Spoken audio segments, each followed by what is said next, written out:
Hello, everyone, and welcome to this session of the Virtual Kant Congress. First of all, I'd like to introduce my co-organizers who are present, Luis Garcia and Andrew Chignell.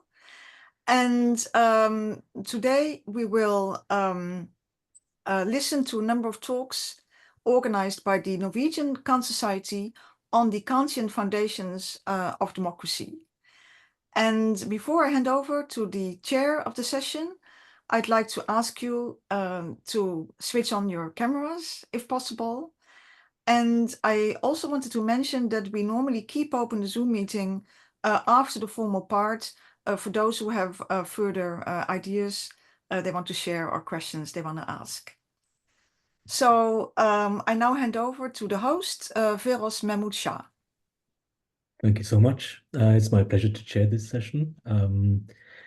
We have 3 speakers and they each have 40 minutes each. They will give a talk for 25 to 30 minutes and then it will be Q&A after each paper.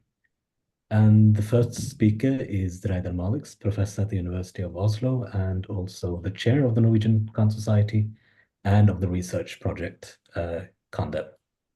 Please. Well, thank you for this introduction and thank you for inviting us on behalf of the Norwegian Kant Society. I'm grateful to Karen de Boer and Luis Felipe Garcia for coming up with this idea, which is so enjoyable. Okay, so we'll have 3 talks and I'll see if I can share my screen. Hang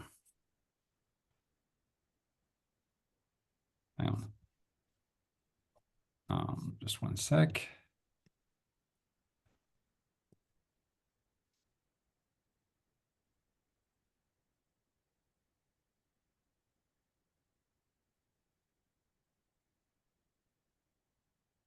There we go. Good. So I think you can now see it. And before starting with my presentation, I just want to say a little bit about a research project, which this is part of all our 3 presentations. It's part of something called the Kantian Foundations of Democracy, Kandem. That's a research project at the University of Oslo, which has been going on for some years now, will be going on till 2025. It's sponsored by the Research Council of Norway. What we're doing in this project is to try and gather new knowledge about a number of fairly unfamiliar thinkers who surrounded Kant. These were mostly fairly young scholars who were impressed with Kant's teaching in his moral writings from the 1780s and who were writing at the same time as Kant. It's been a bit unclear to me what to call them because often we speak of post-Kantian thinkers or neo-Kantian thinkers, but these authors were at the same time as Kant, so they were contemporaneous, they were Kantians, simply put. Because they were very impressed by the moral principle Kant had put forth in the 1780s, but Kant had not yet completed his doctrine of right in 1797, in this intervening period, they were trying to come up with principles of right on their own, oftentimes based on Kant's moral philosophy. And so what they came up with was often highly original, and we think it's worthwhile pursuing. One of the things that characterizes them is more of an attention, perhaps, to contemporary developments. So they're quite interested, for example, in drawing out the full potential of equality, some of them defending the equality in a political context that women have to men, and often defending a right of revolution and really supporting democracy. So that's why we have we're pursuing them in light of democracy. So we have 3 purposes of the project, which is to gain knowledge about how these young Kantians pursue the concepts of political rights, democracy, revolution, and so on.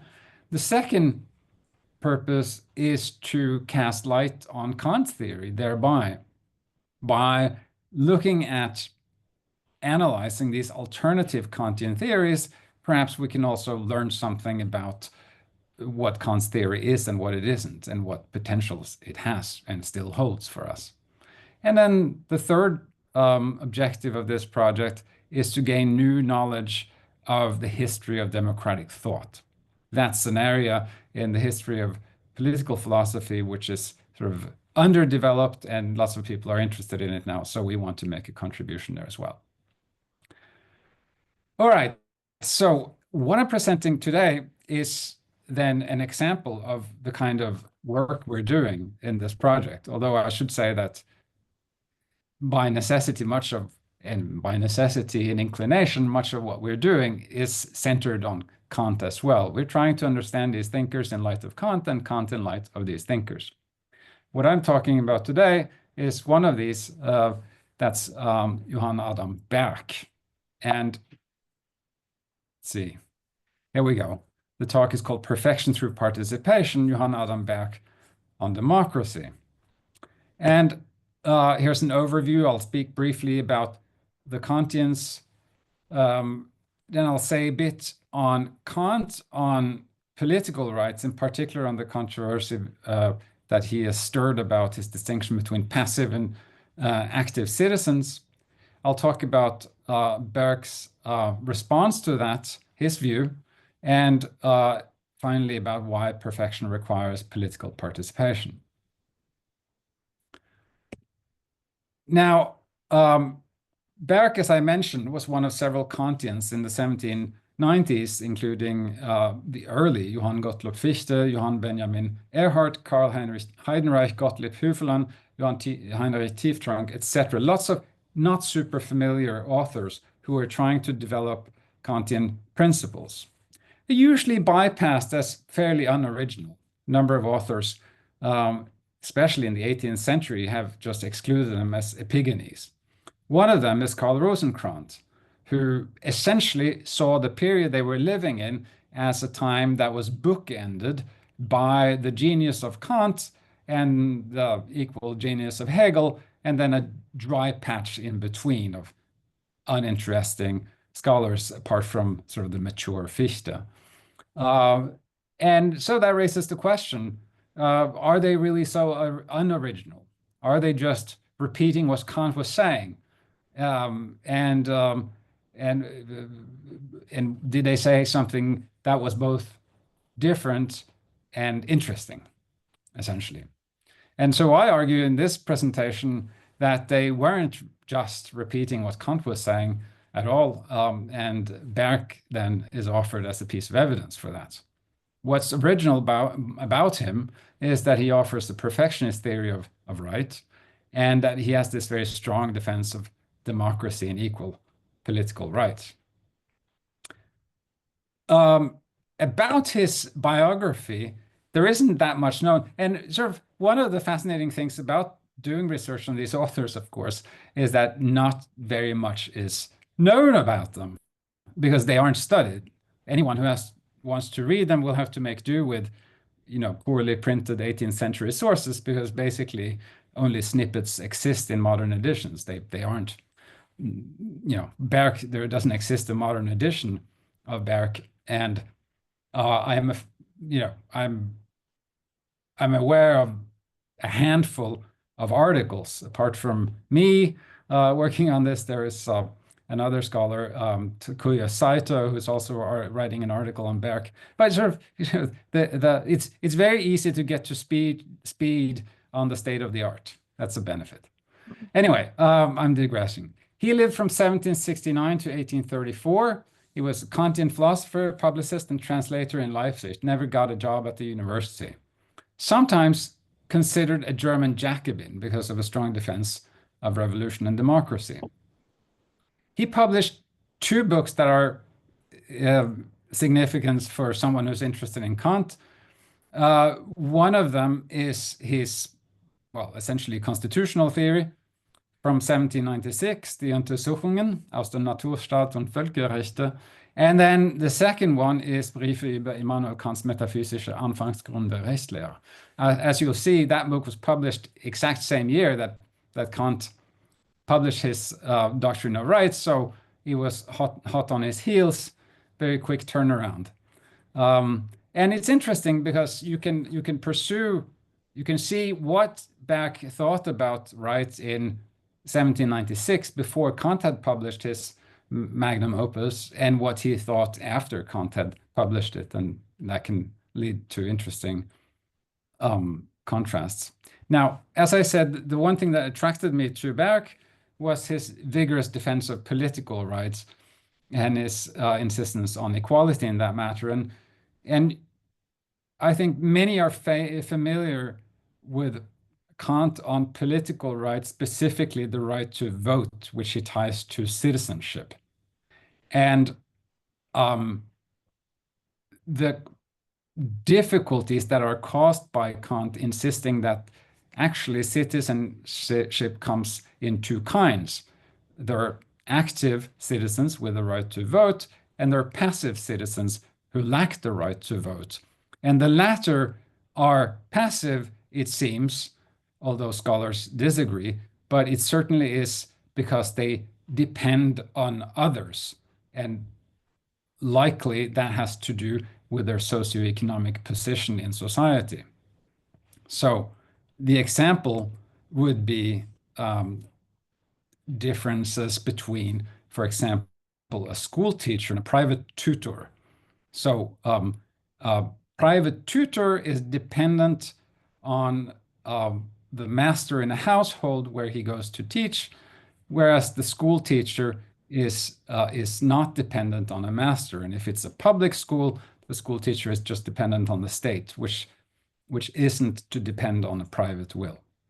And what follows from that is then to have the attribute, as Kant says here to the left, of obeying no other law than that to which he has given his consent, which he calls lawful freedom. Now, the surprise is that Kant then insists that the passive freedom, the passive subject, remain free, despite lacking this status as someone who can participate in elections. So essentially, he's saying they have equality like everyone else. It's just that this equality allows them to qualify for citizenship. They're not presently qualified, but they can. And so perhaps a somewhat overlooked aspect of Kant's exclusion of passive citizens is that he actually considers it voluntary to become a citizen or not. It's a contingent feature. And the school teacher and tutor is an example again. So a private tutor who renounces his job at the manor, the state, and becomes a school teacher then qualifies to have the right to vote. And to the extent that this is a free choice, you would also have to say that it's voluntary whether to take up the right to vote. And so Kant says this, right? There's, as he says in this quote, the equality of everyone in the people corresponding to this freedom, namely that anyone can work his way up from this passive condition to an active one. So it sounds odd perhaps to us to think of this as voluntary because we know about the many difficulties that persons who are in a difficult economic situation have of changing their status and working themselves up. But nonetheless, Kant considers this to be a matter of choice and certain conditions, of course, that has to be on your side. So he says this several times. He emphasizes that the person wants to be not just a part of the Commonwealth, but also a member of it. And insofar as he wants to be a citizen, he talks about. So it's always a question of a choice here, although he emphasizes, or he hastens to add, that it also has to do with abilities and good fortune as well. All right, but there's something contingent about the right to vote, and there's something voluntary about it. And then, of course, we have to recall that he excludes women as well. So what about women? Well, I'm not going to go into that debate. It may be that he excluded them because he considered that in the current legal system, they were not capable of or allowed to own property, although that wasn't entirely true. But in any case, it may be that they were excluded because of a contingent situation in the economic system of production, because in his earlier writings, he talks about them as being excluded for natural reasons, whereas in the later writings, it seems that he's trying to emphasize that it has to do with their system and a mode of production, but I'll leave that aside now. Because the contrast that I wanted to make was to Berg, who vigorously emphasizes that political rights are not voluntary. And by the way, I don't have a photograph, I don't have an image of Berg here, I just added the little B there. And if somebody has an image of Berg, I would be very grateful to receive it. Anyway, so by contrast, Berg emphasizes that political rights are not voluntary. It's political rights then have two functions. One is simply controlling government so that it protects all other rights. And the other function, which is the source of the duty to have rights, is that it contributes to the duty of individual perfection. So political rights must be granted everyone because it contributes to them satisfying their duty. It says, it is therefore a duty for all to claim political rights and only to let oneself be robbed of them by the loss of one's life, because it secures the free agency of all the powers of human beings. Underlying this is a perfectionist view. I'm calling it Kantian perfectionism, and the reason is that the substance of it is recognizable Kantian view of individual freedom. So I'll think of perfectionism as duties defined in terms of the contribution to the development of human nature, so moral human nature in this case. So Berg says duty, there's a duty to use our original moral predispositions in the world. Humans are to be human, they must therefore develop and educate all their predispositions. The chief human disposition is moral personality. And that's conceived of in sort of Kantian sounding terms, although he doesn't mention Kant. First, as the freedom as the ability to set aside sensibility, and then freedom as self-determination, Selbsttätigkeit. And that has two aspects to it. One is the inner one, which is being moved by law set down by practical reason. And then the outer one is independence from others choosing for us. So recognizably, the first has to do with moral autonomy. The latter one has to do with legal independence. And so he expresses that in this quote: those humans are called free who, independently from outer and inner compulsion, decide over themselves and are masters of their actions. Freedom is therefore independence from foreign choice and determining oneself's actions oneself. So freedom from inner and outer compulsion. Now, how do you get from this ideal of a moral personality to rights? Well, Berg derives rights through a material, not a formal principle. So rights are derived from the duty to self, essentially, which is, of course, very foreign to the legal theory as Kant developed it, where rights have to do not with reaching a particular objective, not an end, but rather with establishing formal relations among individuals. So for Berg, by contrast, right is about individual moral development, not about the co-possibility of my choice and the choice of everyone else according to a universal law. Now, the way he derives rights then is to establish what the original moral predispositions are. And he says then, and to just derive rights as instruments for achieving them. So he says, as much as the human have original predispositions and can express them in different ways, he has as many inalienable rights. So it follows from that rights of conscience, religion, free speech, contracts, trade, vote, life, etc. And these are all justified by their contribution to personhood.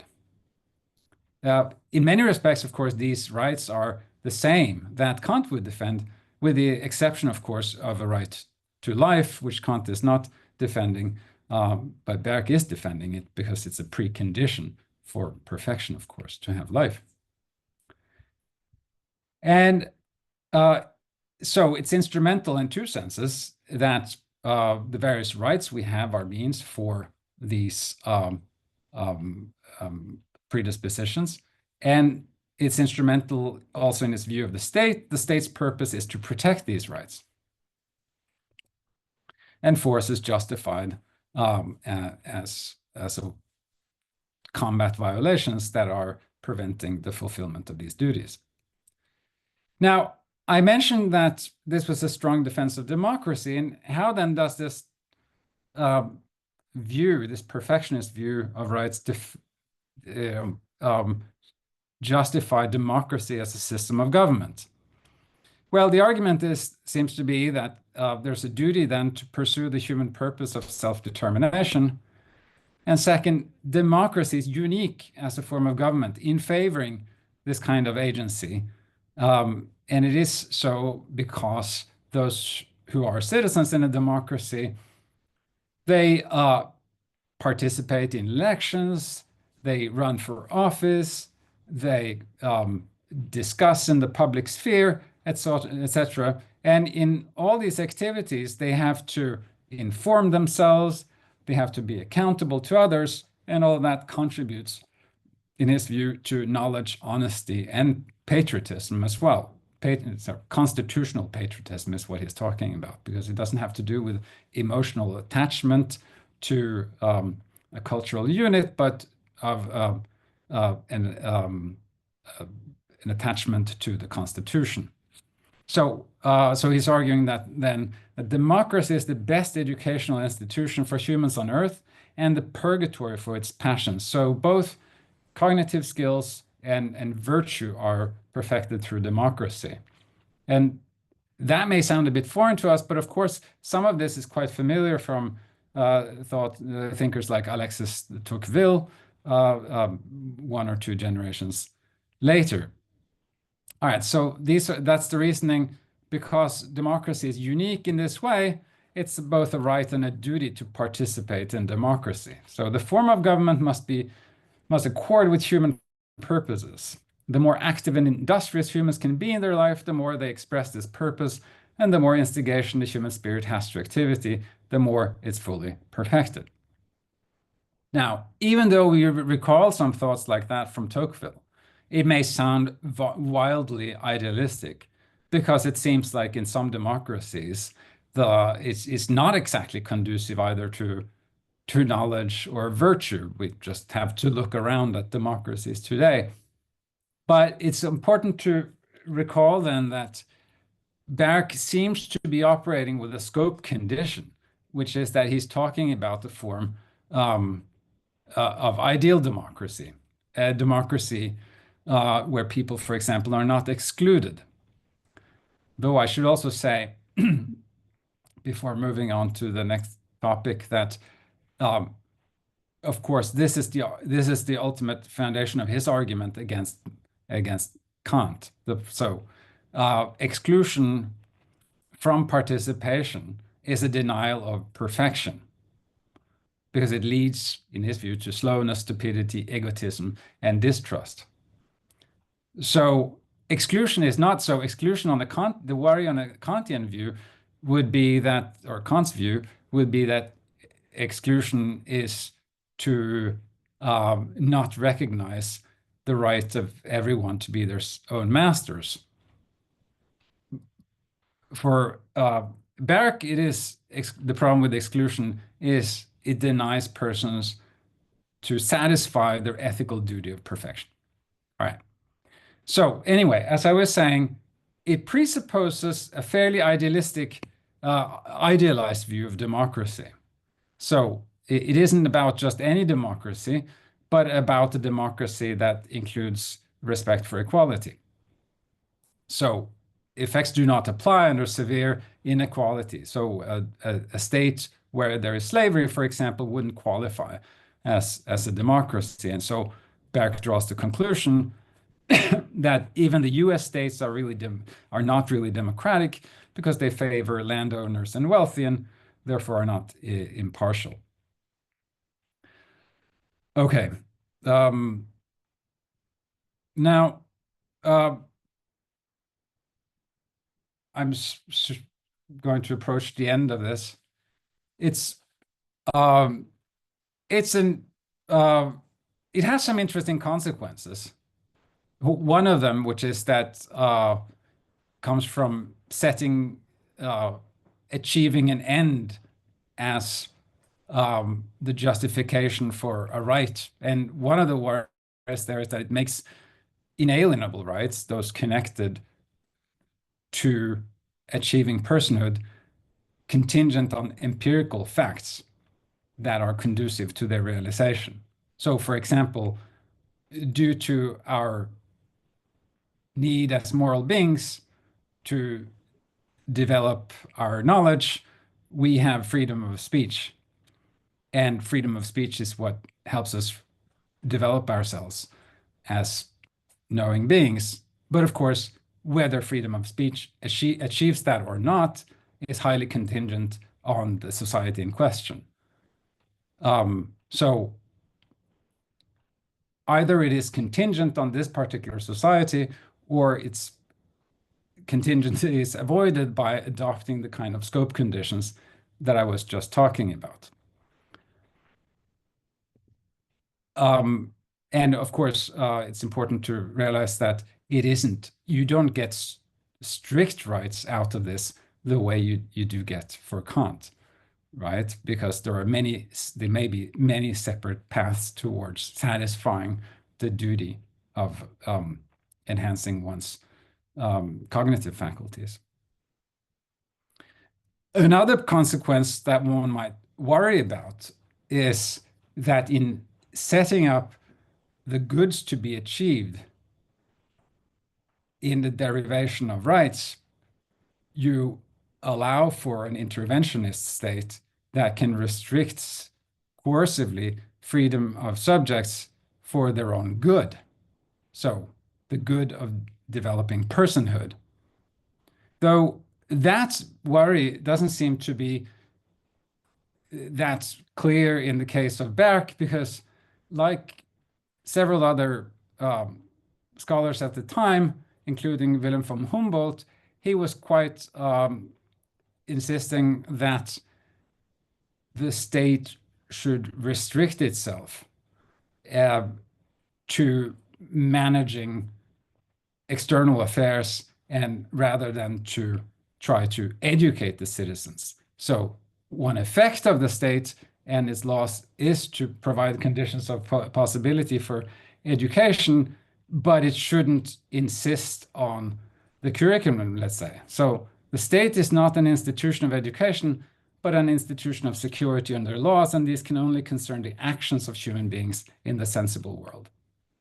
So the state, in other words, is entitled to set up schools, but not to demand a particular curriculum. That must be up to the citizens themselves.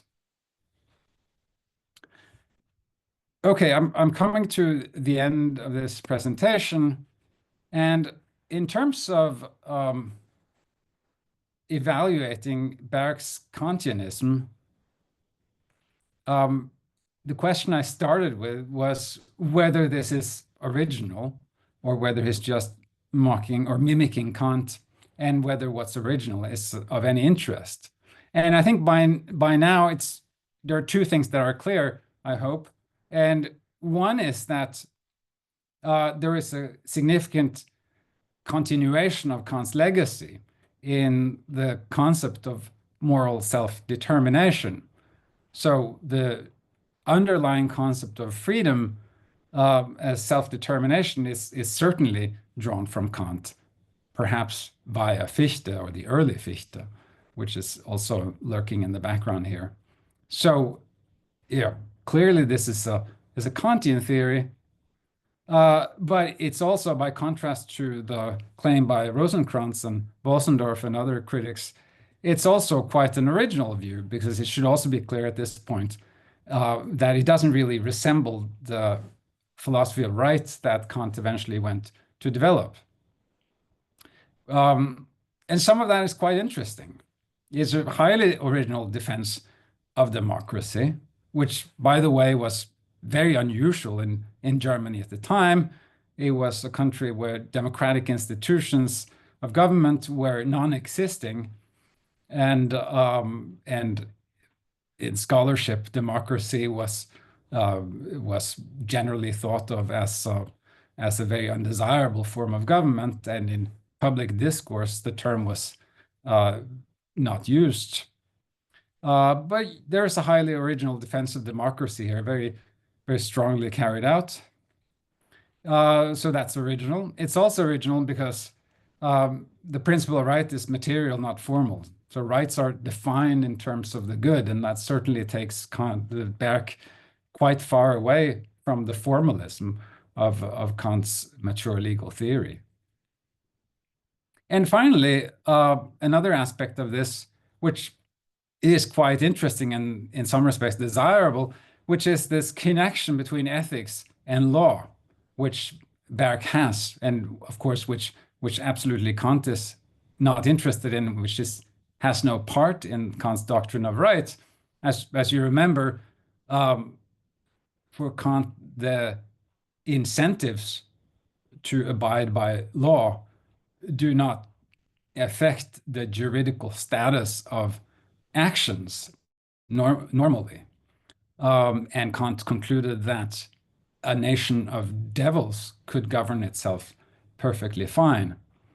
Berg, by contrast, tries to supply a link between individual moral development and democratic agency, which is in many ways, which is certainly original and also in many ways quite attractive. So thank you. Thank you so much, Reidar, for your paper. The floor is now open. We have about 7-8 minutes for questions, and I would ask you to raise your hand by pressing the reaction button, but I think I saw Andrew raise his hand as well. So the floor is yours, Andrew. Oh, thanks. Is the screen sharing still on? Oh, there we go. Yeah, perfect. Thanks so much. Thanks for the paper. I just wanted to ask about the way in which the empirical traits that are required for a certain kind of moral or political standing would be evaluated. So was there a proposal about who and how we would evaluate whether somebody satisfied these empirical conditions? Well, the question would be for what purpose? Do you mean evaluating whether someone as an individual satisfies some conditions? Yeah, because as you pointed out, like saying that there are empirical criteria for having certain kinds of standing is unusual. Right. Well, what he's talking about are the categories of rights themselves. They wouldn't depend on on the circumstances of the person. And he's quite I mean, there's one case of course, there except some minimal conditions. So, for example, the only justification for excluding someone from rights is their lack of capability for exercising it. I'm thinking about political rights specifically. But the only criteria for that would be age and absence of insanity. Okay, so fairly easily evaluable. Maybe insanity is a little harder, but age is clear. That's right. Yeah. Yeah, I see. Thank you. So the next question is from Raditsa, please. Thank you. My name is Rodika. Anyway, thank you. In my opinion, Kant's heritage should be much more clear, emphasized. Well, I have to guess it at least. But what does it mean that political rights are not volunteer? Sure, they are not. Sure not. And the government exercises its control over the rights. Sure, well, the government should control the process of giving laws. But in Kant doesn't appear such a relation between the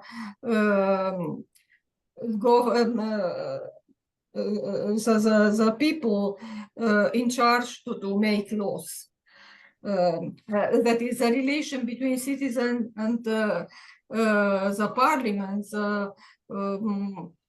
Well, because it is a matter of republic, and it is in the framework of a republic. Then the representative of the people are the parliament. This should appear as strange that the political rights are not volunteer.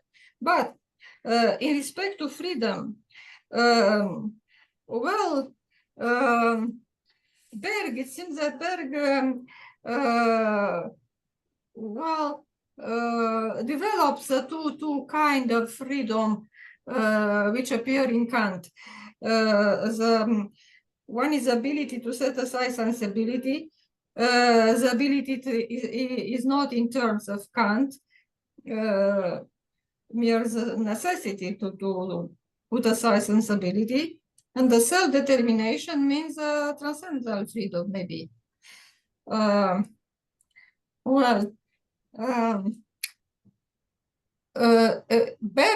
is relating to the metaphysics of moral and to the perpetual peace.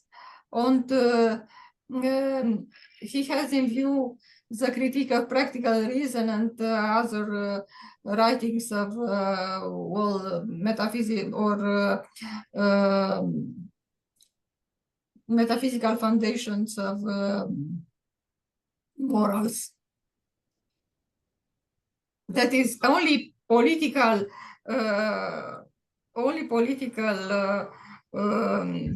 writings of Kant, or moral as well. Political, I mean the part of right from the metaphysics of morals and perpetual peace.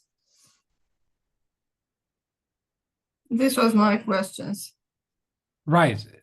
That's a lot of questions, but I'll just grab the first part of it, which had to do with why exercising political rights is a duty, and that's simply because it is a precondition for fulfilling the ethical duty of perfection. And so that's also the foundation of, for example, something like it means that you're not satisfying the requirement just by having the possibility of voting or by having the possibility of qualifying yourself for voting. It means that you're satisfying the condition just in case you are, in fact, exercising this opportunity to vote. And so that can be, so on Berg's view, a little bit unusual, but it still exists as a political practice in several countries today. There would be a moral obligation, or in fact a legal obligation, of exercising political rights, such But as mandatory voting, for example. I see, but which kind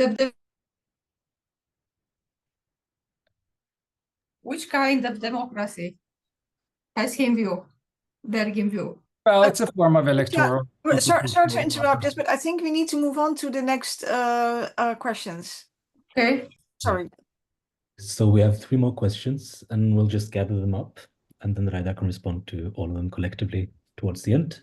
So first out is Manuel. Hey, do you hear me? Yes. Okay, thank you for the talk. I really enjoyed it. I think this view on these figures such as Beck's is useful also to see the internal tension of Kant's political philosophy. So my question would be, to what extent this stronger commitment with democracy has an impact on the issue of the right to rebellion in Berg's, if it has any. So maybe this is not an explicit issue in Berg's work, but maybe you have your own reading about it. Because I think that maybe this shift from a formal conception of right to a material one has an impact on the problem of the right of citizens to fight against instituted laws. So that was my question. Thank you. Thank you. Right. Well, that's interesting. Now, Berg has, he does have a theory about collective action leading to revolution. And it does have to do with a justification for the people assuming sovereignty in a way which is not connected to necessarily a legal set of institutions, but rather connected to them as spontaneously coordinating agents. And exactly how that is connected to this duty of participation remains to be fully explored, but I do think that in terms of justification for revolution, it certainly is a notion of the cause for resistance certainly has to do with violating these kinds of ethical duties that he develops, including the right of self-determination, which requires these political institutions. So, you know, it's a strong criterion. It's a very idealistic view of government, which has consequences for revolution, I do think. Absolutely. Luis, please. Yeah, so thank you, Radar. That was fascinating. So listening to your talk, I was very often thinking of Fichte, and you mentioned in the end that he engages, that Fichte is there in the background somehow. But I was also struck by the fact that he uses a language that seems to be a little bit closer to the language we use today in politics, even more than Fichte does, especially the defense of democracy, which is a trope that I don't think comes up that often in Fichte. So I was just wondering, how much does he engage with the history of the US and what was happening in the US? And is this something that comes up just sparsely, or is it something with which he engages to the point of shaping some of his ideas on these issues? Because this is not a topic that, at least to my recalling, that Fichte refers to that often, and if Berg does, so maybe that's an interesting difference between them. So yeah. Well, to my knowledge, he doesn't have any extended discussion of the U.S. Constitution, but he does have these asides, and he was certainly well informed. He was a translator of English literature or literature in English into German, including travel literature. So I think he was more than usually knowledgeable about these constitutional developments in the United States. Okay, thanks. And the final question is Robert. Oh, I enjoyed your talk. I did a little work on Berg years ago when I was preparing the Menschenkunde anthropology lecture for publication. And one little tidbit I recall about him is that he used at least 3 different pseudonyms in his publications. One was Friedrich Christian Starke, the second was Dr. Heinechen, and the third was Justus Freimund. And I'm curious, why so many pseudonyms? Was he, do you have any insight into that? Why did he use so many pseudonyms in his authorship?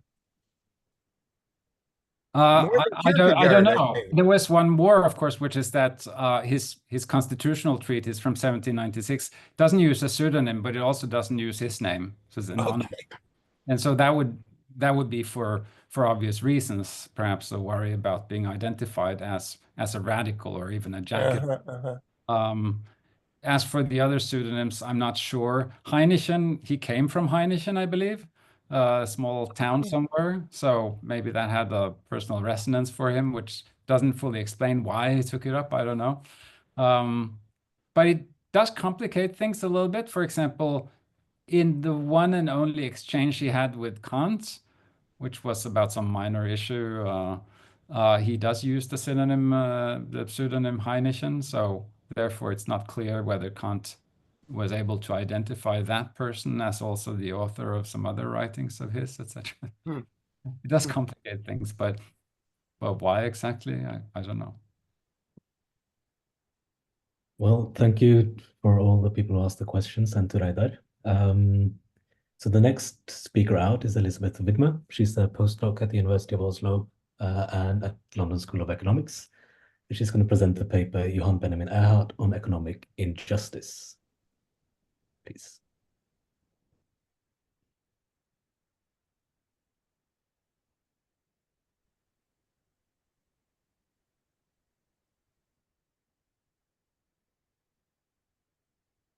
Sorry, can you hear me?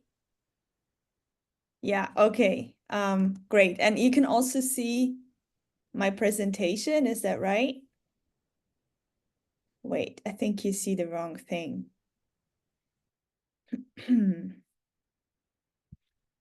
One moment, I'm so sorry. There we go.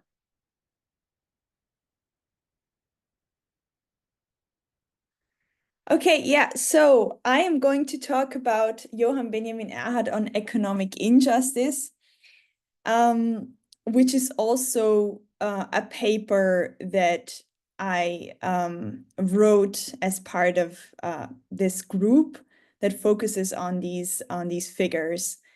I thought Robert's question was really interesting, and I was just on a conference on Erhard's Revolution book very recently in Frankfurt, and there was talking to a historian, and he knew a lot about the political context and so on. And as Reidar already said, they were, I think some of them really had to fear about their public standing, right? Writing in favor of revolution and so on. And this also happened to Erhard. So his book was forbidden in parts of Austria, which are even nowadays still quite conservative. So that was really interesting. Anyway, so what I find really interesting philosophically about Erhard is that I think that he has a notion of economic injustice, at least a notion of economic injustice, if we understand it as something like the lawful economic oppression of one's and setting human nature. Now, more specifically, I explore in this paper two claims that Erhard makes. One of them is that economic measures that create legal prerogatives among citizens are unjust. And what should also be on the slide is that these kind of notions, or some of them, can lead to or prompt us to reform the legal system. And there are also more severe forms of economic wrongs. And this is the case when we deal with an unjust division of labor, which also calls for revolution. So what I find particularly interesting about Erhard is that he looks at he has two perspectives on the legal system. So first of all, he understands it as a remedy for economic wrongs, but he also sees, and I think this is really interesting when we focus on figures that right before Marx, he also understands it as an ideological tool of economic oppression. So just to give you a little bit of an overview, how usually people in the history of economic thought think about the relationship between law and morality. So the first cube with the gray frame would be the Marxist picture. So very radical views say, well, law is always ideology. So what we need to do in order for it not to be problematic is we have to change the economy or make the economy so that this is not a problem. Now, natural law in the natural law tradition, we also find approaches that are interested in something like economic justice. And they say, well, if you live in a society with unjust economic conditions, then what is needed is we have to change it so that it doesn't conflict with the constraints of natural law. Now in Erhard, and this is the third cube, we find two perspectives, right? So he has a natural law foundation that he understands in ethical terms, and he also understands that law can be a tool or an ideological tool. So in order to show this, I go through the paper with the following structure. So I've introduced the topic. Then I'm going to explore a little bit the philosophical foundation that we find in Erhard. I think that we find a line of argument that fits into this kind of Kantian perfectionism that also Reider was already talking about with regard to Beck. But I think in Erhard, and that's really interesting, we also find liberal ideas, or a Kantian version of liberalism. After I've explored this, I will show how he talks about remedial duties to reform economic wrongs, followed by remedial duties to revolutionize economic wrongs. And after this, I hope I will be able to explain how it is possible for him to incorporate these twofold perspectives on law as an ideology and also as from a natural law perspective. So let's start out with Erhard's philosophical background. So at the time he's writing, we find basically two Kantian political theories. One of them we have already discussed a little bit, but before Beck and Erhard and all these immediate followers of Kant were talking about perfectionism, it was probably Hufeland who was the first who advocated for such a view. And so the idea here is just that we need to have minimal conditions of economic welfare principles, because otherwise we are not capable of cultivating the rational capacities, right? So this is already we've heard already the idea, right? So we are human beings, and in order to actually pursue our ends, we also need to have a material security or material securities to some extent. Now, Kantian liberalism, right? And I think we find this, for example, in the Theory and Practice essay, which is something that has already been published when Erhard was writing. So Kantian liberalism is also interested in material inequality, but only if it impinges upon someone's right to non-interference, right? So there are certain economic economic modes of production that would interfere with such a principle. Now, I think that we find both accounts, so the liberal line of thought and the perfectionist line of thought, in the following quote. So he says, a right, ein Recht, can be appropriately explained as follows. It is a legal recognition of unrestricted discretion, eine unbeschränkte Willkür, in certain cases specified by law or not specifically excluded by the same.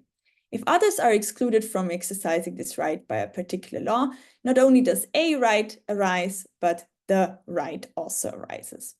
So what is happening here is that he's talking here, or what is implicit here is the idea that we are free if we can choose, or if we can follow our ends, if we can choose our own actions without being hindered by other people. But then he introduces this distinction between a right and the right. And I think here it gets really interesting. So the quote continues as follows: the sum of all these cases in which I have a right, whether a right or the right, constitutes the totality of my rights. Just permission out of kindness is insufficient to establish a right, so too is force alone unable to abolish a right. What morality permits is indeed just, but it is not therefore a right. The latter is determined only by legislation. Morality determines what is just, and legal doctrine determines what is the right of a certain person, right? So here we find also a notion of justice that he understands as morality, and he understands this also really in ethical terms, right? So we have both. We have a notion of external law, we have a notion of internal law, and they cooperate with one another. So in the next step, he is defining personhood also pretty much in moral terms. So he understands it as the capacity to determine oneself to actions in accordance with self-chosen laws, or to act in accordance with maxims. Now, in the literature, James Clark has called this as a foundation that grounds something like an attitude of respect. And he uses the word or the term recognition, Anerkennung, with Honneth in the background to make sense of this. And I think James is really right about calling it that way. It is also the foundation that allows Erhard then to distinguish between different failures of recognition, right? So when we find ourselves in structures where our humanity is not recognized as such. So one of these levels is taking place on an administrative level. The other one on a constitutional, and finally at the level of what he calls the basic laws. So the basic laws are something like the normative bedrock of a society as a whole. And he then says, well, if the failure of recognition of our humanity is happening on an administrative level, then it calls for reform, right? So he's using here an example of a person who is imprisoned wrongfully, so not for the right reasons or because of some failure in the legal system. And he says, well, that's an administrative mistake, and we can correct this if we reform the given institutions. The same is happening on a constitutional level, right? So even though this is a more fundamental change, he believes that there can be certain reforms that are not necessarily a revolution. He says a revolution is only necessary if it is really the case that we live in such an unjust society that the basic laws, right, the normative ideas that we have about our society need to be changed.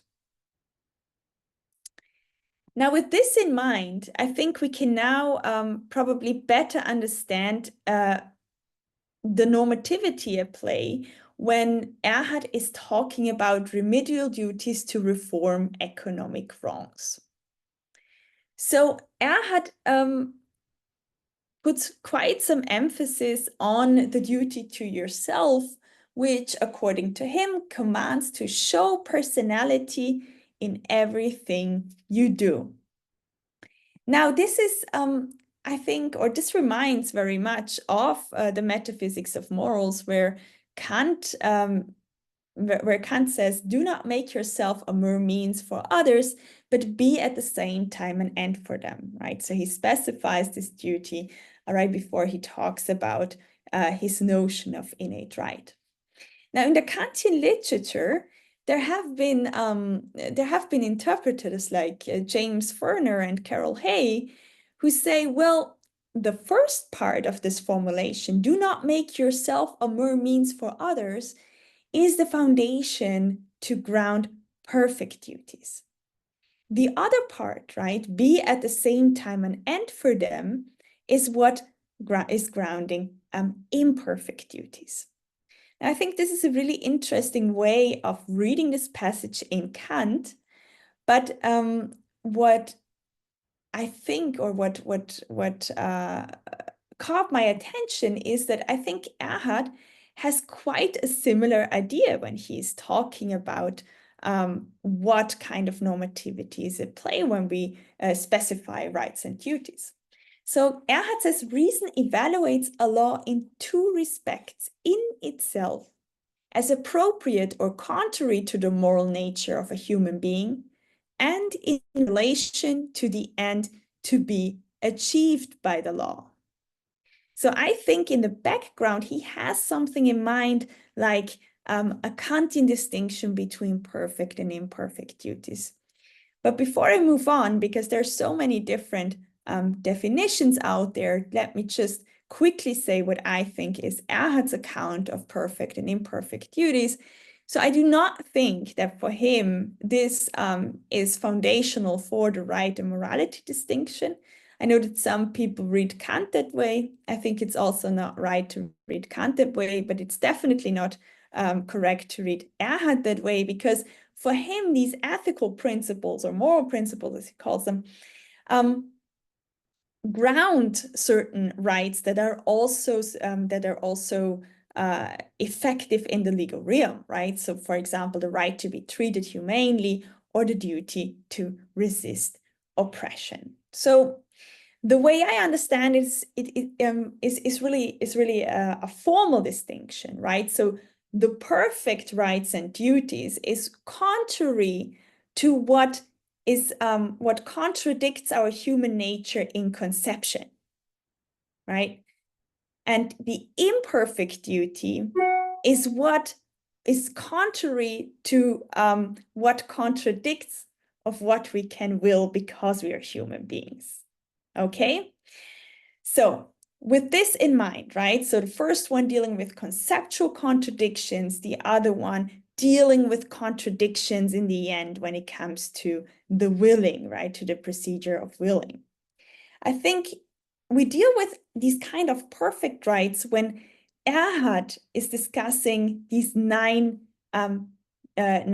human rights, right? So all of these rights are derived from the concept of humanity itself, right? If I am a person, or if I have the status of personhood as Erhard describes it or defines it, I cannot be at the same time in a state, or it contradicts conceptually in a state where I'm not allowed to follow my own conscience, right? So this would be the first human right. And I think the same thing is going on with the rest of the human rights.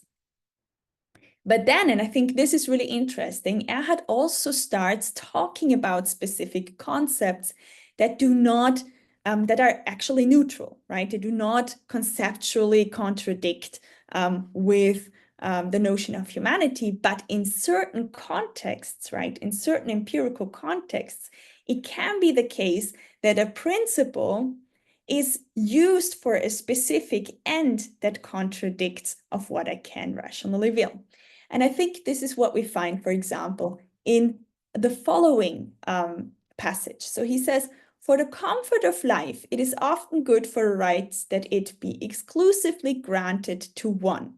So this is the notion of monopoly rights as it was defended back then, right? So this was not like nowadays where monopolies are, happening because of the capitalist system that we live in, but they were really intentionally created.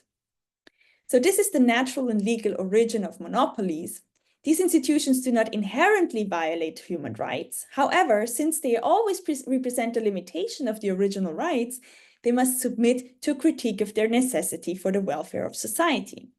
As soon as they are not required, they become unjust. And as soon as they aim for the enrichment of individuals as their purpose and outcome, they are introduced not by right or necessity, but by arbitrariness contrary to human right, right? So here, monopoly laws, right, does not contradict with the humanity principle, but we see that on the one hand, it does not inherently violate human rights, but if it serves the interest of a few, then it can become contrary to human rights.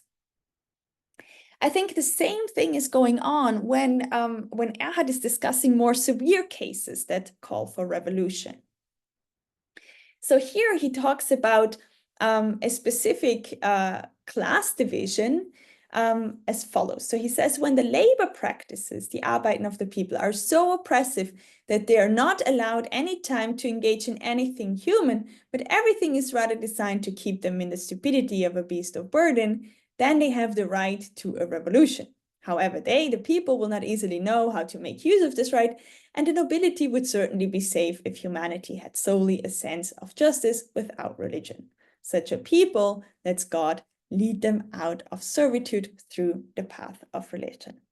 Now, there is really a lot of different things going on in this passage, but what is really important is that Erhard makes the distinction between a revolution of the people and a revolution through the people.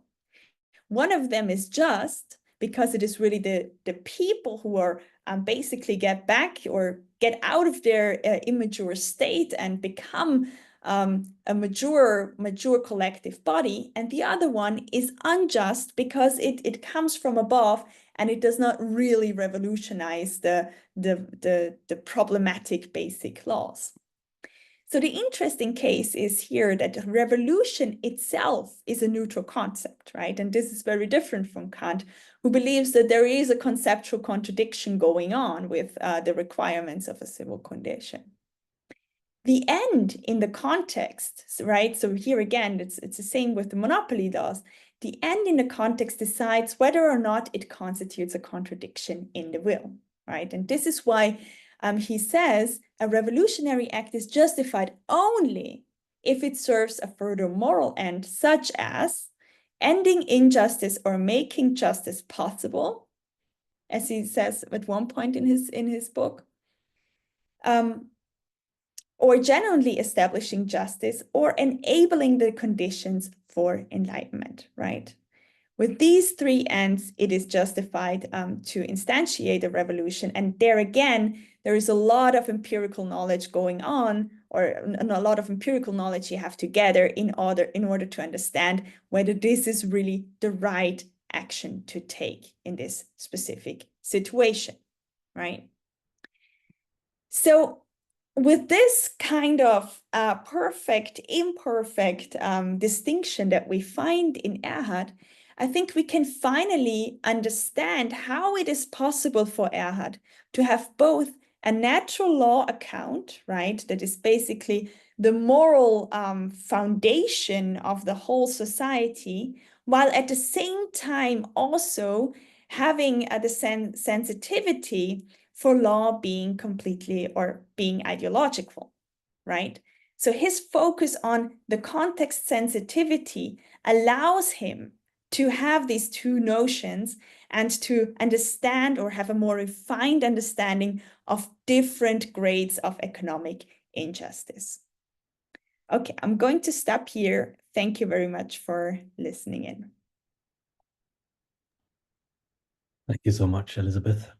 So the floor is open for questions and comments.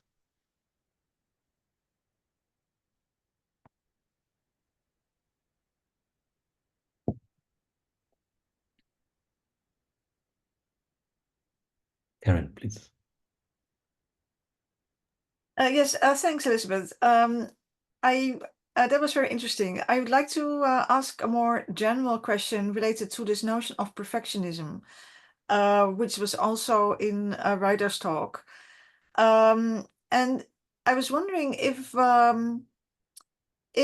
these figures were able to develop a truly post-Kantian notion of perfectionism, because it seems to me that the notion per se is rather a pre-Kantian one, and Kant was skeptical of the very idea of perfectionism.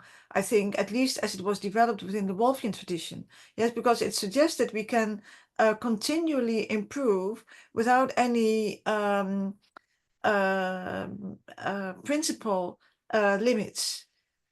So I do not know whether Kant also was skeptical about the notion of perfectionism in the political realm, but I was wondering if there are other sources of this perfectionism that were taken up by these figures that aren't really Kantian.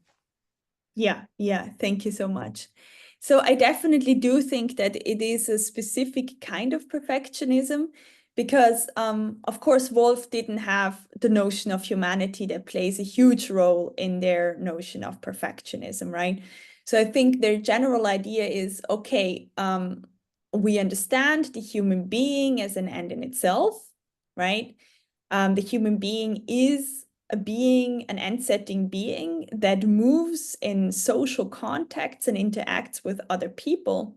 And for that, we need to have certain conditions in place, right? For example, I need to, have bodily integrity and so on and so forth. I think that's a little bit the idea of how they understand this notion of perfectionism. While in Wolff, we have more, I mean, I'm not an expert on Wolff, but the way I understand it, it is really about thinking society in these perfectionist terms, right? Less from the individual and the requirements of their humanity. I mean, there is also, of course, a notion, or there is also a theory of perfectionism in Kant. Whether they manage to provide a better kind of perfectionism, I don't know. But what is really interesting is that by combining these perfectionist or the perfectionist thought from Wolff with Kant, they create really novel theories that make us focus on things like economic injustice and so on, which is just not really a topic in Kant. I hope this is a sufficient answer. I'm sorry. So the next question is from Robert. This was not a major part of your talk, but I'm pretty sure I saw it at least in one of the quotations that was printed out. Erhardt's religious views. Could you just say a little bit about what they were and how they maybe affected his political philosophy? So I don't know much about this. I was actually talking with a friend about this because one of his human rights is the freedom of conscience, which has religious connotations, right? But then again, I mean, I think you can have a very secular view, or you can be, you know, we don't have to be religious for understanding that the freedom of religion is a human right. So unfortunately, I don't know much about it. I'm sure that there, you know, I mean, Ahad also wrote, yeah, quite a bit. So I'm sure you can find it somewhere, but unfortunately, I'm not really an expert.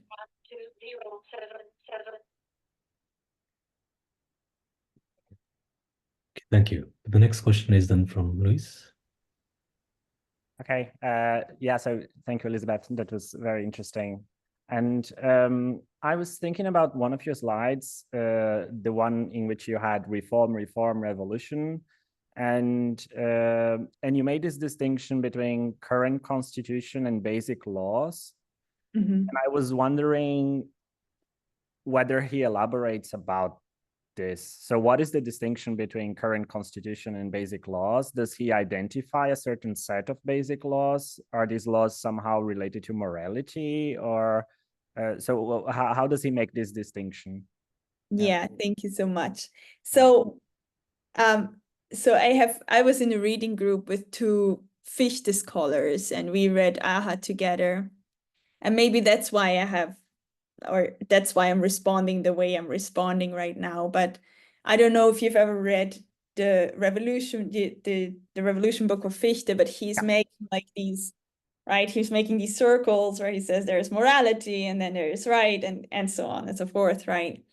And I think that's what he has in mind there. Maybe not exactly the Fichtean model, but this kind of, you know, we are a society, right? If you live in a society where we think that slavery is justified or something like that, right?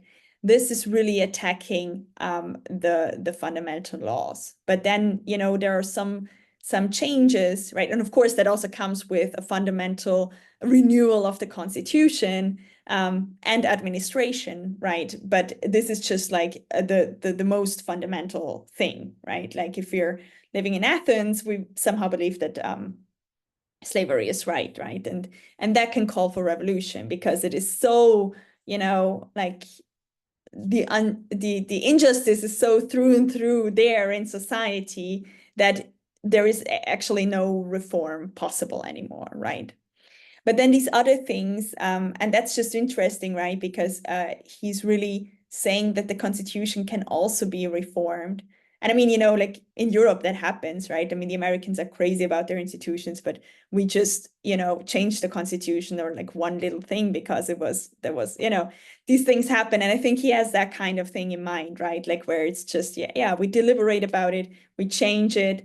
And if that's possible, that's exactly what we should do, right? We should not like, you know, try to go for revolution all the time, right? So there's also a concern of the stability of the state in the background, as I see it. Yeah. May I have a quick follow-up? Yeah.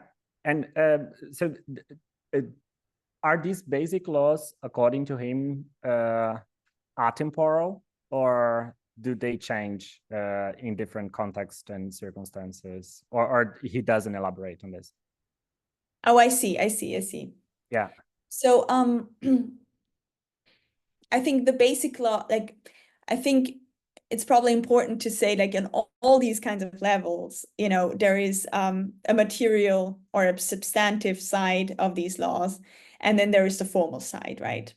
All of them, of course, should not contradict the humanity criteria or the humanity principle, right? So it's not like you know, that the most fundamental one is only about morality, and then there was maybe a bit stupid with to do it a little bit with Fichte, but to just say, you know, like it's really about, you know, how we think about our society, you know, what the categories of right and wrong that we share with one another. I think that those are the basic rights, right? And they have to adhere to moral standards. Yeah. Is it now clear? Yeah. Thanks. Yeah. Okay, thank you so much, Elizabeth. Thank you. Um, Sorry, before we continue, I'm so sorry, Mike, but I also have to run because I have something else going on.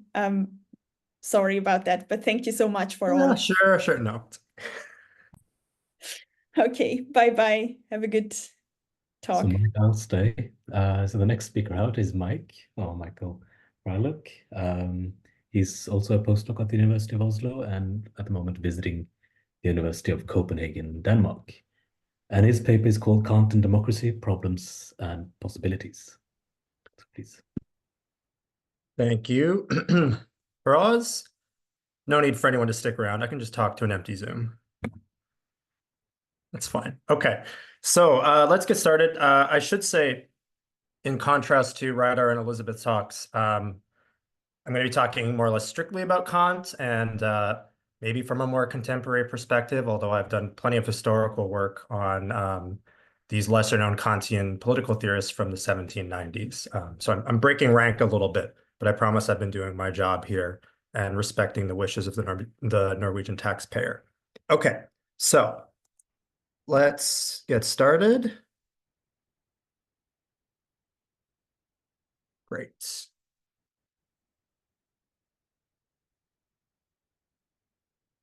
Okay, and everyone can see the PowerPoint, I'm assuming? Okay.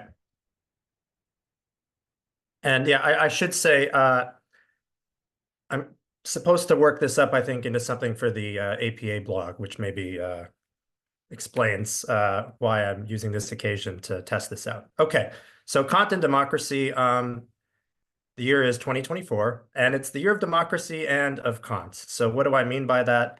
So it's estimated that 2 billion voters will vote in national elections this year, and that is the largest ever in human history. So it's this great watershed moment for democracy worldwide. And yet it's also Kant's tricentenary, as we have all been celebrating at various events throughout the year. So there's this interesting confluence of Kant's 300th birthday and this historic year for democracy that fits the liberal and democratic tenor of a lot of Kantian political philosophers and theorists. And I'm just listing some work by Christian Rosball, who is a political theorist that I'm working with at the University of Copenhagen, who really applies Kantian political principles to contemporary democratic theory. Of course, not all Kantians are liberals or progressives, but I think it's fair to say that most are. But there's a bit of a problem here in that Kant is an unusual and potentially unsatisfactory ally of democracy. So I pulled this off the internet. I couldn't find the original article. I have no idea whether it's real or not, but this is the Indian version of the paper of the Telegraph. And the headline apparently has something to do with Modi looking to Kant to say that we're too much of a democracy, right? Or using Kant to justify some sort of anti-democratic perspective. And as you may know, Modi is not exactly the representative of liberal democracy. So that just shows that it's a little bit complicated when we're invoking Kant as this democratic figure. So on that point, it's well known that Kant defends several claims that we would consider to be anti-democratic. So first, he defines democracy as a form of despotism in perpetual peace, though I have an asterisk there because it's debatable what exactly he's doing there, whether he is strictly referring to direct democracy in the sense of ancient Athens, for instance, or whether those criticisms also apply to representative democracy.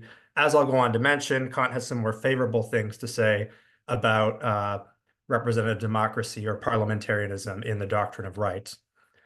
He defends a restricted franchise, right? Restricted voting rights that gets to Rydar's talk and Kant's defense of the distinction between active and passive citizenship, which is something that came out of the French Revolution. And then Kant also has his famous unconditional prohibition on resistance to the state.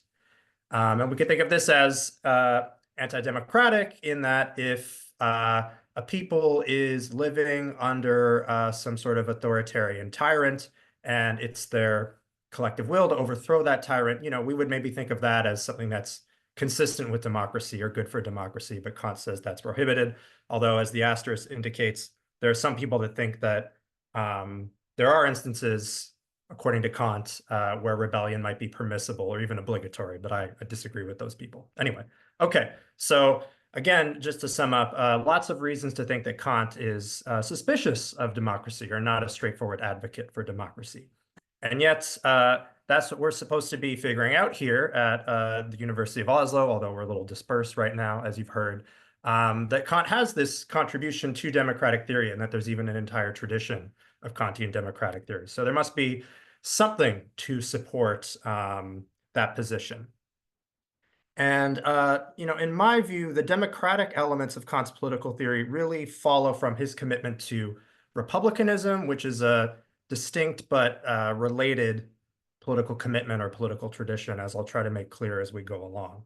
So kind of pillar of Kant's republicanism is this notion of civil independence, independence from being constrained by another's choice, which he also defines as self-mastery, and sometimes uses this Latin term sui juris. And that comes out of Roman law. And Quentin Skinner, in his book, Liberty Before Liberalism, talks about this neo-Roman conception of freedom understood as non-domination, So you are free to the extent that you're not dominated by another. This is a category that comes out of Roman law, and Skinner traces it through figures like Machiavelli to the Republicans of the English Civil War, and you can go forward from there. And Arthur Ripstein has placed Kant in this tradition. And I think that's right, because Kant is clearly referencing that, but with this category of sui juris. And so this idea that to be independent and not live in a condition of slavery or despotism, you can't be constrained by another's choice. That is typically guaranteed by a right to democratic self-governance, which leads into this next point.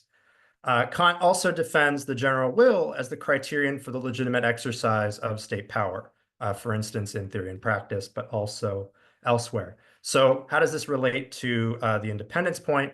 Well, Kant, following Rousseau, who I also have pictured there, claims that universally binding civil laws are only non-dominating if consensual for each, right? So all those subject to law ought to be its author or co-legislator. And some people argue against this, but we can also place Rousseau in this Republican tradition. And that's very much an impetus for Kant's political thought. He, in my view, took a lot from Rousseau and looked to him in developing his theory and his own republicanism. Okay, so then a third feature of Kant's republicanism that's consistent with democracy is what's often called democratic peace theory. So in Perpetual Peace, as you know, Kant claims that a republican constitution is necessary for perpetual peace because the consent of the people will be required for war. And he thinks this is going to greatly reduce the likelihood of war when the citizens who actually do the fighting have a share in deciding on whether a nation goes to war or not. And it's not the decision of some sort of unaccountable autocrat. And Kant says a constitution in which subjects are not citizens of the state is not Republican, and a non-Republican constitution can't contribute to perpetual peace, and we have a moral duty to strive for perpetual peace, and so forth. So this is another sense in which Kant's political theory contains principles or propositions that we could think of as contributing to democratic theory and consistent with democracy. Okay, but still, it's a little bit complicated. So I mentioned that Kant, following Rousseau, refers to the general will as the criterion of political legitimacy. But the consent involved is a little bit peculiar, and this is very distinctive of Kant, I think. So the collective consent required for a legitimate non-dominating exercise of state coercion is merely possible and not actual. So he introduces this in Perpetual Peace and also defends it in Conflict of the Faculties. And the idea here is that in deciding whether a law is legitimate, you don't have to actually ask the people through something like a voting procedure or a plebiscite or a referendum whether they agree with a proposed law and it's therefore legitimate, but rather it's only whether that law is something that is possible for the people to consent to. And the people understood in this very abstract sense as a unity created by Kant's idea of the original contract for the purposes of safeguarding right. So in saying that Kant argues for a norm of popular consent, but this popular consent doesn't actually refer to the empirical opinions of a public in question, that makes him a bit of a strange democratic theorist. And again, democracy might not be required for that, because Kant says that even autocratic and despotic regimes can be governed in a republican manner. So he says, for instance, again, in Perpetual Peace, that Frederick the Great is someone who said that he was a servant of the public, servant of the state, and not just some sort of selfish autocrat. And Kant seems to indicate then that someone like Frederick the Great, who had absolute power, was in Prussia, 18th century Prussia, where there weren't citizens with voting rights, that could be an example of a republic. And if that's the case, then Kant's republicanism seems to be dissociated actually from democratic self-governance. But on the other hand, and I mentioned this a few slides ago,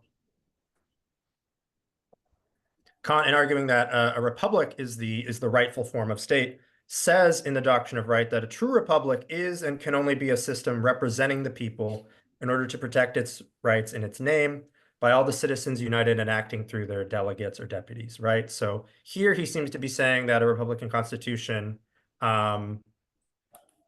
is best exemplified or instantiated by a parliament or representative democracy of some sort. And that would seem to stand in some tension with the view that even an autocrat like Frederick the Great can govern in a republican manner. Okay, so what's going on then? Is Kant confused, being a very elderly old man of 300 years old? Is he, at the end of the day, an advocate for democracy or someone who could be made to be an advocate for democracy or not? Is he skeptical of it? And I think that the key to Kant's view is his understanding of the dynamic relation between the real and the ideal in his political theory. So that's very abstract, but I'm going to try and explain it as follows. And part of this gets to the kind of the metaphysical presuppositions of the critical philosophy that are also underlying Kant's political theory. So for Kant, actual states, right, existing states are imperfect empirical representations of the a priori idea of a perfect, fully self-legislating republic ruled by the general will. So he refers to this distinction between the reality of the state and the ideal of the state in the conflict of the faculties as the difference between res publica phenomenon and res publica noumenon, right? And says that existing states ought to conform to their ideal model. And he also frames this in terms of, in the Doctrine of Right, referring to the pure republic as the final end of all public right, the only condition in which each can be assigned conclusively what it is. So it's only with the pure republic that the principle of right, which is the foundation of the Doctrine of Right, can be fully satisfied. So reciprocal relation of rightful freedom under common laws is only fulfilled or absolutely fulfilled when we have a self-legislating citizenry. And that's why rulers have a duty to reform existing states according to this model in the idea of reason of the perfect republic, with the expectation that the people will become fit to legislate for itself. And this latter phrase or condition, which also appears in the What is Enlightenment essay, shows that Kant has this idea that the public in his day in 18th century, especially in a place like Prussia, where there's not a history of democratic institutions, they need to be educated or guided to a standpoint of maturity such that they're capable of self-legislating. And that's indeed an important part of what Kant means by enlightenment. that we could maybe talk a little bit more about in the Q&A. But what this means then is that Kant's republicanism is tied to a projected historical process through which provisionally rightful non-democratic states are slowly brought into increasing alignment with the ideal of a perfectly self-legislating state. So part of what Kant is doing here is wishing to show how a society like 18th century Prussia that is not democratic, but might be minimally republican, can be reformed over time such that it becomes more republican, right? Moving towards a closer approximation to that unachievable ideal of a fully self-legislating republic, how that can happen through a process of reform, and how a state can become more republican over time without revolution and the kind of dramatic ruptures that happened in France. So this process of democratization I'm talking about is very much linked to Kant's reformism. And to get to the democracy issue, as I've indicated, a representative democracy in which the people's sovereignty is delegated to elective officials who are charged with expressing the general will. This is the form of government that Kant says best conforms to his a priori model of the state. And that's something that, again, comes out only in the Doctrine of Right and shows he maybe changed his mind from the time of perpetual peace, where it seemed that democracy was necessarily despotic for him. Okay. So for Kant, this process of democratization is unending and open-ended because the ideal republic is a counterfactual norm that can never be adequately instantiated in experience by an actual state or government, right?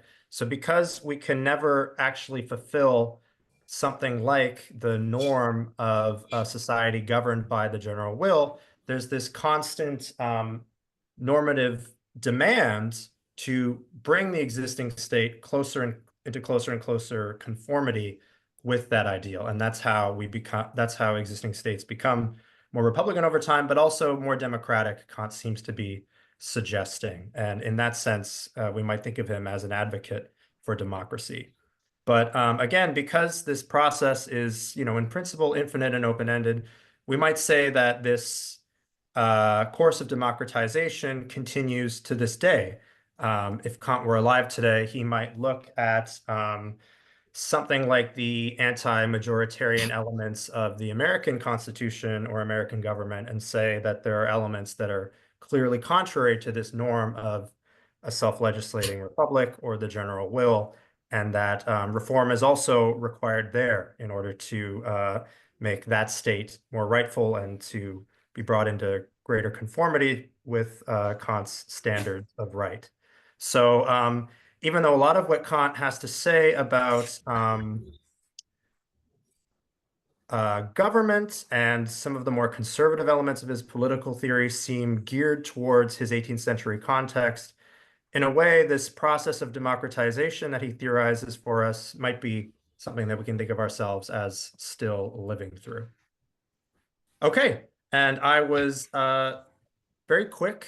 I'm coming in at under 20 minutes here, but some of you might have seen this in Bonn if you were at my talk, although I'm not sure anyone here actually was. But I've been talking about some references in Kant's correspondence that I've found where Kant talks to Johann Kiesewetter about his favorite type of carrot and gets directions about how the cook should prepare the carrot. And it seemed that Kant was really obsessed with getting this kind of carrot and had a supplier for several decades. And I just think that's a little bit of an odd, funny fact to think about while we're all celebrating Kant's 300th birthday.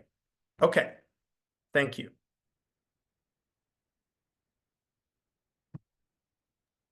Thank you so much, Mike. So the floor is open for questions and comments.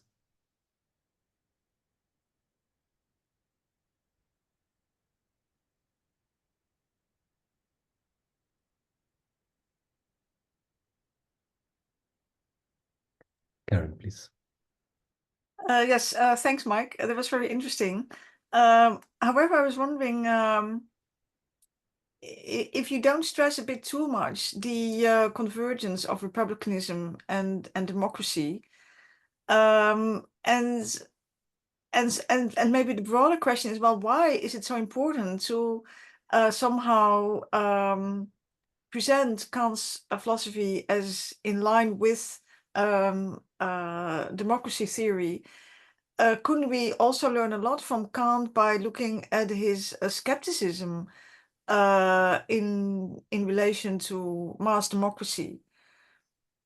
Is that clear? Sure. Yeah. I mean, I guess it's a two-sided legacy then, because the sort of hypothesis of our research project is that Kant and other Kantian figures have novel contributions to make to our understanding of democracy that are still relevant for us today. And I suggested, at the end how thinking of our own societies as imperfect republics that ought to be reformed according to the principle of the general will, how that might provide us some sort of normative lodestar to think about political progress, right? And maybe Kant is contributing something there. But of course, the other side of the coin, which I, went over maybe a little bit too quickly, is his skepticism towards democracy and or certain iterations or versions of democracy, especially in the published anthropology. I was just looking at this. There are references to revolutionary barbarism and the guillotining of Antoine Lavoisier, and Kant is maybe a little bit more critical of the legacy of the French Revolution and the terror than he is in some of his other writings. And so I think it's both, right? But I also think that Kant's political theory is meant to exclude or rule out mob rule or mass democracy, at least of the form that he thinks is, potentially too disruptive and dangerous. I don't. Yeah. Does that? So it's a mixed legacy, right? I guess does that answer the question? Oh, sorry, you're still muted. Yeah. Sorry, but so can I ask, well, what is your view? Yeah, so do you think that Kant's criticisms of the type of democracy he was familiar with make sense? Or do you think that they are outdated and that we should fully embrace the type of democracy that is prevailing in our societies? Okay. No, big question. I mean, I think that if you want to, if you have a kind of optimistic view of liberal democracy, and that all of our major political injustices can be solved by piecemeal reforms without violent conflict, and that violent conflict or greater social disruptions are something to be avoided, then I think that there is something to be said for Kant's view. But it is a bit, quietistic, maybe, especially when you look at his views on revolution. And I think some of the principles he argues for, even his republicanism, I mean, the greatest historical, I mean, again, it's a mixed legacy, but at times Kant recognized that the greatest historical illustration of the Republican principles he defends was, the French Revolution, which was not a peaceful reformist event, although he interpreted it that way maybe prior to 1793. So yeah, I don't know. I'm not fully convinced, but I am drawn to the rigorous attempt to integrate something like the norm of collective sovereignty or popular sovereignty, into a political theory. And I think that's what's interesting and distinctive. But yeah, Thank you very much. Thank you very much. That's an answer. Thank you. So the next question is Andrew's. Oh, okay, thanks, Mike. That was great. I just wanted to ask about the modal condition or the subjunctive condition on collective consent. So it looks like the thought is we or some ideal version of us consent to the coercive power of the state. You said it doesn't have to be actual, it can be merely possible. And I wondered, like, could we say something stronger? Like it's like a subjunctive, like it would be the case that we ideally would will to consent here, rather than it's merely possible that we would. Is that the force of it? So it's a could.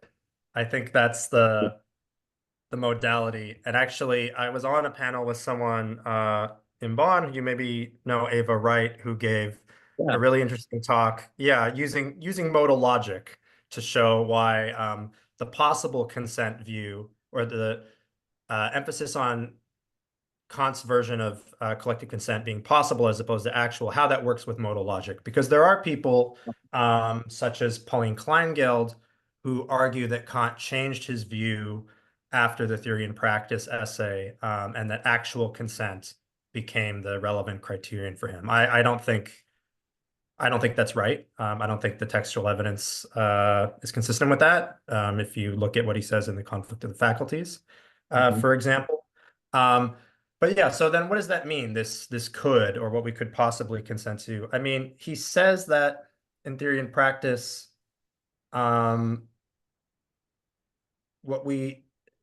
it's something that, like, contradiction or non-contradiction is really what's important there. So maybe it helps to use his example, right? He says would be contradictory and something that a people could not possibly will to say that there should be hereditary distinctions in status, right? Like between aristocrats and commoners.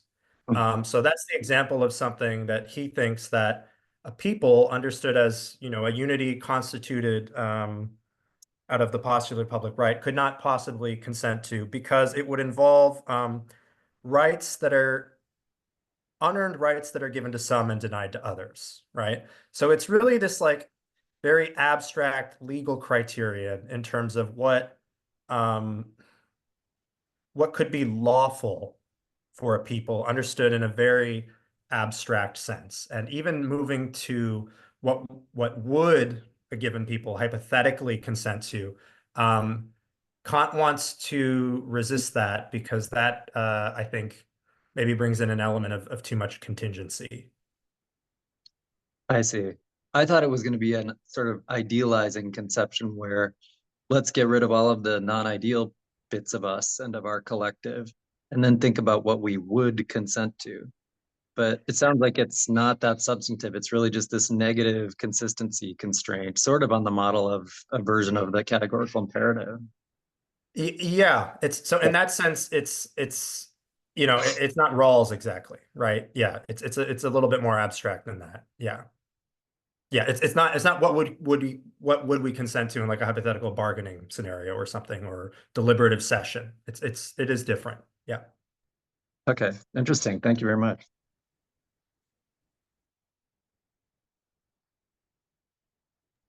So we have time for a few more questions, if there are any. Manuel. Yeah, well, thank you, Michael, for your talk. It was fascinating also.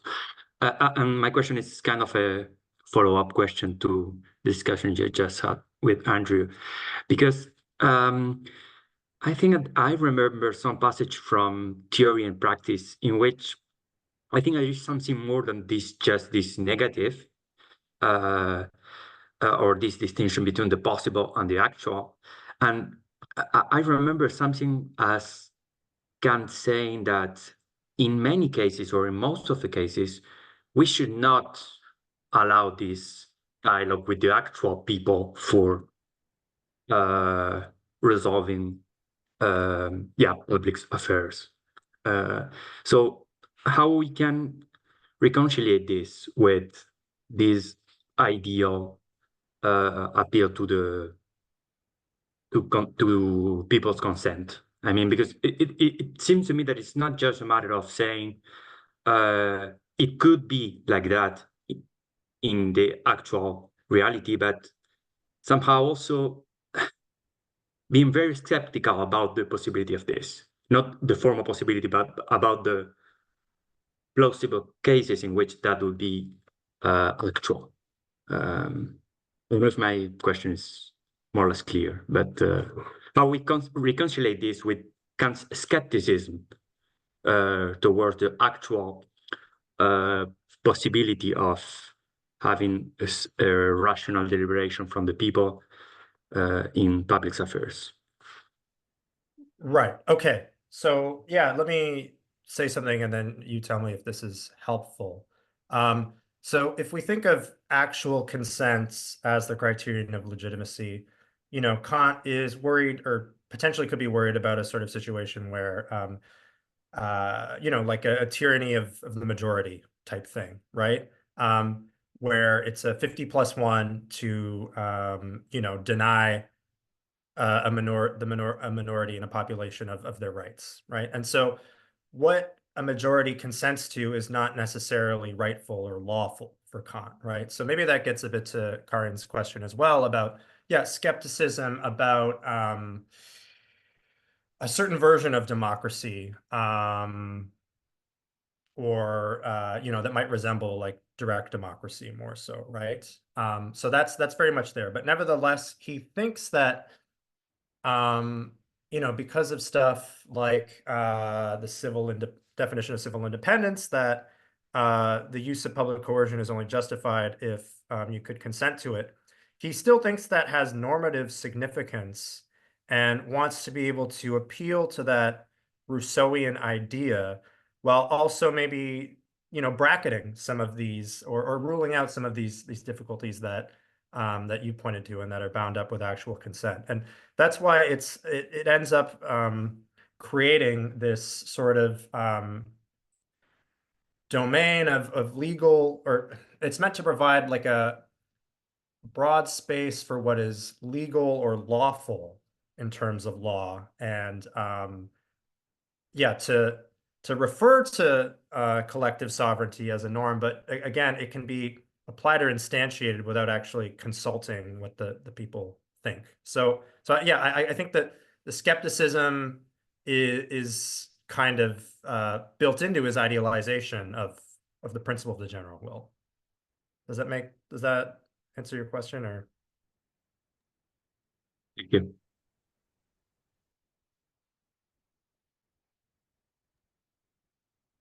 Well, thank you.